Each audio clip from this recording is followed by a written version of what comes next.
नमस्कार दोस्तों, मैं Rajneesh Sharma soul insights platform पे फिर आपके बीच में।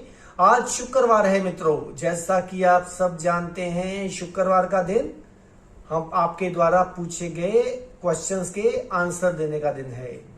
तो मित्रों, आज मित्रों ने पूछा है, किसी ने बल पे पूछा है कि वो कौन सा बल है जो हनुमान जी की पूजा के बाद प्राप्त होता है, और वो कौन सा त्याग है, और वो कौन सा समर्पण है, और वो कौन सा ध्यान है। ये चारों टॉपिक्स को मैं एक ही साथ लूंगा क्योंकि इन चारों का जो आपस में बिल्कुल मिलते जुलते हैं। तो चलिए, इस टॉपिक की शुरुआत से पहले हर बार की तरह आपको याद दिलाना नहीं भूलूंगा, पेड़ लगाइए, पानी बचाइए। सारी दुनिया का ध्यान मित्रों कहीं और है। कोई ताकत चाहता है, कोई धन चाहता है, लेकिन उनको ये नहीं पता भैया ताकत भी आ गई, धन भी आ गया, अगर हमारे पास ऑक्सीजन ना हुई, पानी ना हुआ तो हम क्या करेंगे। इस तरफ किसी भी सरकार का ध्यान नहीं है अभी तक। तो मित्रों, पेड़ लगाइए। हर एक इंसान का फर्ज बनता है कि पेड़ लगाना है और पानी को बचाना है। तो चलिए शुरुआत करते हैं आज के टॉपिक से। सबसे पहले है त्याग। ये त्याग क्या है? तो मित्रों, त्याग वो त्याग है जिसको त्यागने के बाद आपको त्याग का पता भी ना चले। मान लीजिए आपने कोई दान किया, या कोई चीज छोड़ दी, या कुछ भी किसी को दे दिया, तो आप सोचते रहे मैंने तो 1 लाख दान दिया, मैंने तो इसका त्याग कर दिया, मैं ये खाता था इसका त्याग कर दिया, मैंने एक कोठी का त्याग कर दिया, घर का त्याग कर दिया। तो मित्रों याद रखिए, त्याग वो है जो त्याग करने के बाद भूल जाए। क्योंकि अगर त्याग भी किया और याद भी रखा तो मित्रों हमने क्या त्याग किया? हमने तो अपने अहंकार को ही बढ़ाया। तो त्याग वो है जो आप करो और आपको क्या, किसी को भी ना पता चले। तो ऐसा त्याग होना चाहिए मित्रों। ये नहीं कि जिंदगी भर बैंगन नहीं खाए तो मैं बैंगन का त्याग करता हूं, जिंदगी भर मसूर की दाल नहीं खाई तो मसूर का त्याग करता हूं। मेरे पास सैकड़ों घर हैं, एक छोटा सा टूटा फूटा घर दान कर दिया तो वो त्याग हो गया? नहीं। त्याग वो है जो उतरे, करना नहीं पड़े, मतलब लगे कि बस आई मौज फकीर की, झोपड़ा दिता फूक, वो होना चाहिए। तो अब मित्रों ने पूछा कि बल, हनुमान जी की भक्ति के बाद वो कौन सा बल है, वो कैसे आता है बल, वो किसको बल की प्राप्ति होती है? मित्रों छोटी सी बात याद रखिए, निर्बल के बलराम। जो निर्बल है, निर्बल का मतलब नहीं कि शारीरिक रूप से कमजोर है, निर्बल का मतलब है जो इसके अंदर बिल्कुल मैं नहीं है, जो बिल्कुल झुका हुआ है, रिसेप्टिव है, इनएक्टिव है, उसी के ही बल राम बनेंगे, उसी के ही बल हनुमान जी बनेंगे। जहां श्री रामचंद्र जी होंगे वहीं हनुमान जी भी होंगे।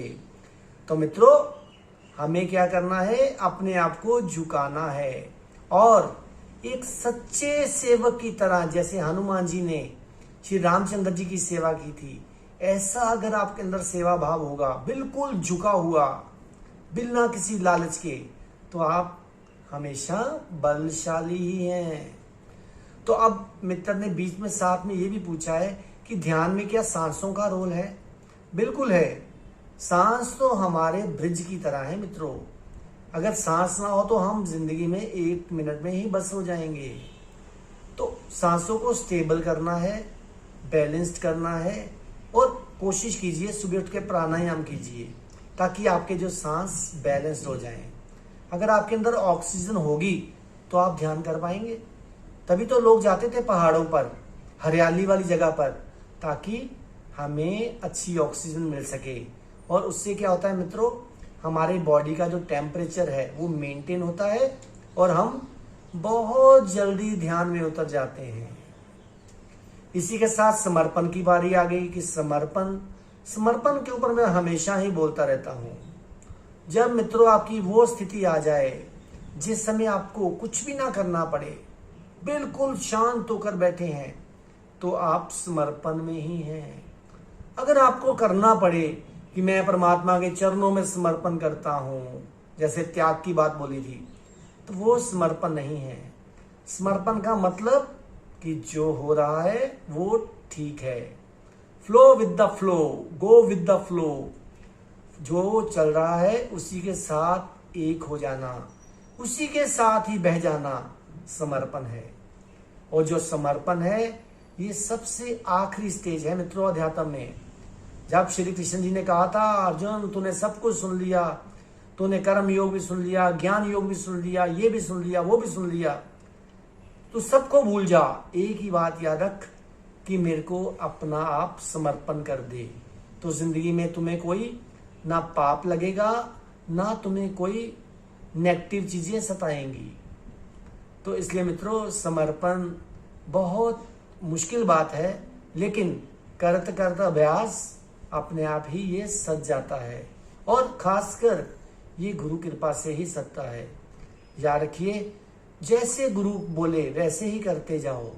सतगुरु कहे करो तुम सोई, तो आप देखेंगे आपके अंदर ऑटोमेटिकली अपने आप ही समर्पण घटना शुरू हो गया, किसी को कुछ भी करने की जरूरत नहीं पड़ेगी।